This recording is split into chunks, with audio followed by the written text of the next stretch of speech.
Hey buddies, welcome to AmassGames. My name is Simon. Today we're doing a setup, play and review for the game Risk. Now this happens to be not the revised edition, this happens to be an edition with Will Ferrell on the front cover. This is a 2 to 5 player game. It's not a 3 to 5 player game as you will find in the revised edition. I will be actually giving you the rules, or actually the specific setup for the 2 player game just to show you how it works. The same rules as 3 to 5. I will zoom out though, just to let you know how it's looking, and then I'll be zooming back in just to give you a bit more detail. Now, I deliberately left the box like this just to show you how stuff just flies out if you saw it vertically, or as I've just been doing it, traveling around with it.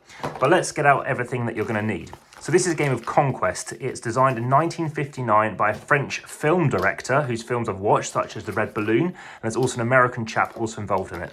So here are the cards. They're quite thin and flimsy and stuff like this. I haven't sleeved them. I don't know if you need anything specific. There's only 2 player raids and they're only one-sided to tell you exactly what you can do. So in terms of a review, as it's taken a little bit of time to set up, I'll just let you know that I think they could have more of that. You may have already seen a dice distancing video, so you might see how far dice roll and whether or not you need a dice tray. So relating to that, please check out my playlist on how to obviously see how far dice rolls. That's called dice distancing. We have the attack dice and the defense dice. We'll come back and talk to you about those in a bit. So there you are, they're off to the side. You're going to pick a color. Now I tend to go least like the board, which is a bit tricky as everything else is like that. Let me chuck out some gray pieces. That's who I'm going to represent. All colors will be going out in this instance. And I will tell you now as well, grey and in fact, look, as you can see, green have already been mixed in with it. And blue look very similar to grey. So you have various different units. If they stand up, and they do knock over quite easily, they look like this. At this point, I will zoom in again. So if you want to obviously look at this any differently, please let me know.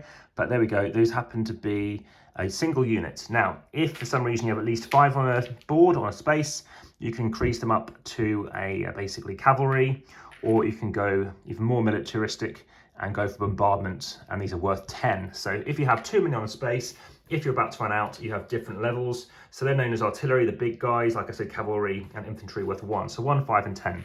So move them all off to the side, stand them up, whatever you want to do. As I said, they do fall over.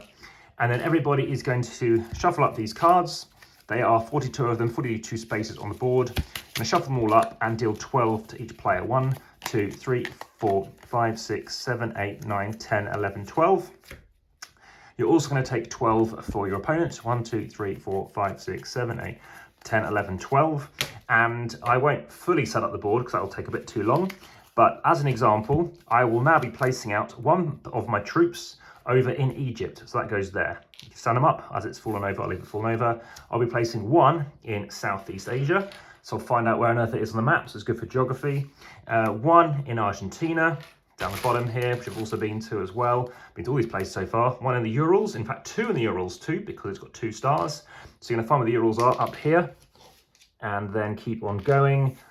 1 in the Middle East, so then you're gonna find out where on earth that is. Whilst I'm doing this, please make sure you hit that like button, subscribe button, and the notification bell. I've been to the Middle East as well. 1 in Eastern Canada. I've been to Western Canada, not Eastern Canada. 1 in South Africa. Now, many games like Risk, it's an area control dudes on a map style game. I've been to all of Central America, all the countries there. I've been to Indonesia where I broke my foot. So 1 in Indonesia. We have 1 in Scandinavia. All the countries apart from the whale killing one, I've been there as well. You're gonna have 1 or 2, sorry, in Ontario. So gonna check out more of your troops as well. So Ontario we have over here. And lastly, we have 2 in Central Africa. Now, I have been to Central Africa, so we're going to chuck 2 over there too. And there we are set up for ourselves. Now, the opponent is going to do the same. So they're going to have 12 cards. So have a quick look through what they have, and they're going to chuck them out too. I won't fully do it, but I'll just show you some examples. Now, based on the randomness of it, as you see, I might have got lucky and caught up quite a few of the ones with doubles. It does vary. I don't know if they're balanced as to whether or not they're strongest to be where they are. But as an example, let's just put 2 in Southern Europe as an example. And let's leave it like that. So what you're going to do with the remaining ones, you're going to draw 6 cards for each of the remaining ones, and they're basically act as blockers. They're just going to be non-playing characters. They're just getting each other's way, and ultimately you're also going to draw a spare card. You're going to take all those cards, shuffle them back up, and basically you're going to have 3 different cards. And if you happen to eliminate any of those NPC characters, any of those NPC armies, then you get to reveal that card, and you basically get to claim that card. I'll explain what that means in a second. What I'm going to do now is just bring this into shots because I'm going to explain how the game is going to work in terms of turn order, etc. In fact, let's leave some of these turn order things out as well. So, like I said, aim in the game is to control the most. You can play a short mode in a 3 to 5 player game. You can also play it at a 2 as well, I guess. And the way that's going to work is you're going to take this ceasefire card and mix it into about a third down into the deck.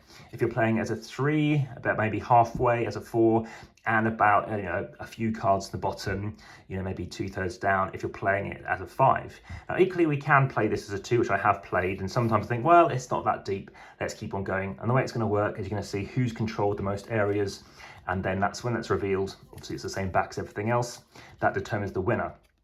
Now, what you can do is instead, whoever controls 30 of those 42 areas is the winner. So what's going to happen on your turn? Well, firstly, at the beginning of your turn, you're going to take 3 troops. So take 3 troops off the board. That's your standard amount of troops you can take, and place them wherever you like. So I could place 1 in Egypt, 1 in Central Africa, 1 in Argentina. I could place 2 in Egypt, 1 in Argentina, or I could place all 3 in Egypt, or wherever I want to place them. So 1, 2, or 3, whoever I like, across any places I already control. You're then going to see if you can actually get any bonuses. So the way that's going to work is as follows. If you control all of one continent, in this instance like this, you're going to get, for South America as an example, you're going to get a bonus of 2. So you're going to have 3 initially, plus you can have another 2 that you can be placing out. And if you control at least 12 territories, then you actually have another bonus as well. So up the top here, which I did know I zoomed out on, but just to show you, right up the top, just as I've zoomed in, you have up here, so troop territories. So if you have 12 to 14, you get 1. 15 to 18, 2, 18 to 23, etc. So the more you get, the better it is. In fact, there's not much of a capture mechanism because as soon as you're in the lead, it's going to be hard to fight against it. You might have to then choose to fight the NPC as a 2-player, as an example. Lastly, you are going to have some cards. So if you control a region, so let's say I'm in Central Africa, I can choose to fight North Africa. Let's say I have 1 unit here. So what can you do in your turn? Well, I've placed out some troops, let's say. I can now attack. So let's say I'd already placed out some more in Central Africa. So let's say I placed out a total of, 2 here and 2 somewhere else. To attack on your turn, you have to leave 1 of your units behind and everything else can move in. Now, it doesn't matter how many units you move in, as long as you leave 1 behind. But however many units you move in, you can only have attack with 3 dice. So you can move in more than 3, maybe just to shore up your position if you lose some. But right now, I can only roll 3 dice. So I roll them, and that's my result. They have only got 1 unit, so they roll 1 die. If they had 2, they would roll 2. If they had 3 or more than 3, they only still roll 2. So let's say they roll 1 die. Let me show you how that resolves. So the first thing is, the attacker will win. They win because they win on ties. So I would lose a unit. So that goes off the board. Then goes the next one. This one has nothing to defend against it, so this one is lost. I've now controlled that region. What happens when you control the region? You get to draw a card at the end of your turn. So you look at that card secretly, and now I control Egypt. Not that matters, again, because remember you shuffle all those cards back in again. Crucially, it's about the stars. So you don't use it for anything other than the star ability. And the way that's going to work is on a future turn, you can always chuck in and do the following. So down here, you can choose to, if you have 2 stars, you bring out 2 extra troops. So at the beginning of your turn, you're bringing out 3, plus you bring out more. So let's zoom out again.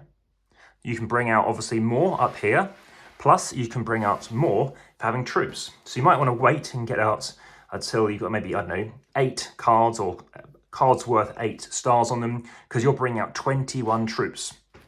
21 troops means obviously you're able to really act defensively, because even though you can only defend with 2, and they're only attacking with 3, obviously you are going to on ties, so 1 in 6, you're still going to do better than them, and they're not unable to really do much about it if you've got loads of units there. So it's an interesting game, that's how it's going to work. Aside from that, that's the game. So it's very much rinse and repeat. You simply deploy new troops, you are then going to move if you want to move, and the way you can move as well is, imagine I've got units down here.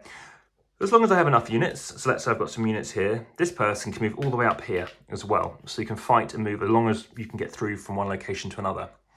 Beautiful board, looks lovely. Like I said, very nice pieces, but a bit too narrow bases, unfortunately. I think they recommend at least 4.5 mil in terms of depth. I look forward to playing Risk Legacy. I've heard it's good. I've heard Risk 2210 AD is the best Risk as well. Aside from that, it's a Hasbro game. It's got the IP. It's like, Monopoly. There's just loads of versions of it. It's like I said, it's simple enough in what you're doing, but what you're doing is just the same every turn. I like the area control of it, not necessarily a big fan of that, but you have dice which you can't do much against. You've just got to shore up and get more people, which is fine. I don't know if it can go on too long because people could just shore up, knowing if I'm near this location, I want to shore up to defend, or maybe get shore up and ready to attack. Also, like I said, the cards are a bit thin. Apart from that, you're doing the same thing again and again and again. You're literally grabbing troops, putting them out, rolling dice, and myself and others, I think others in particular noticed, it is a bit too repetitive for what you're doing. Like I said, you do have that ceasefire card, so you can play shorter games, which is fine. I think it is epic playing with more players, though. I don't think it takes too long, realistically, but it is samey, and compared to other games out there, I can only really give this kind of an average to a good kind of a rating. I'd only give this like a 5 or a 6 presently, and that's, you know, as epic as it can be. I just get more enjoyment out of some other games which offer the same or better experience for whatever I'm playing with. Equally, like I said, with area control games, sometimes you can have a terrible game, you could be eliminated, and then you're just stuck doing nothing. So player elimination isn't good in this particular game, as you could have a torrid time, as I've experienced in other games like it. I yet to have an area control playlist. It's one of my least preferred genres, and I think it's because of that downtime, and if you get picked on, you are stuck. The dice are fine, these are standard dice. I may well do a Hasbro playlist as well, I do plan to. This is the 2010 print. Like I said, I do think the art's nice, and like one thing I hadn't mentioned is you can, a bit like in Pandemic, which you can see, I played all the Pandemics, you can go across from Alaska and come out in Kamchatka. So there are things where you can go around, you can turtle, maybe you want to defend in Argentina, and therefore, you know, if you can block off this area, then you can then sweep down and take the rest. So there's some really nice elements, and even as a child, and I hadn't played Risk until my mid-30s, I found this kind of premise really nice. I know there are people who talk about Australia as a sort of turtling place as well, and I know Jamie Stegmaier mentioned about turtling and the fact that you can, you know, it's an interesting mechanism. I like the fact that you can get bonuses, it just drives you towards doing that, and with those NPCs, you could choose, of course, to do that too. There are some variants as well, and there are things you want to check out. There are also themed ones, such as Lord of the Rings and Transformers, and about 20 or so other things as well. And you can attack multiple regions if you want to. What you can't do is attack a region and go back and then attack a different region. Now, I know someone's a big fan of Risk. He hasn't played many modern board games, and he's definitely going to be getting this copy. So yeah, any questions, please let me know in the comments. YouTube are best. If you want to send me pictures, please head through to Instagram. I did play this over on Easter Sunday, in fact with my father. If you want to know anything else, please check out the description in YouTube. There are occasionally competitions as well, but they are time sensitive via Linktree. If you want to reach out as well, there's also Facebook, so please join the discussion over there.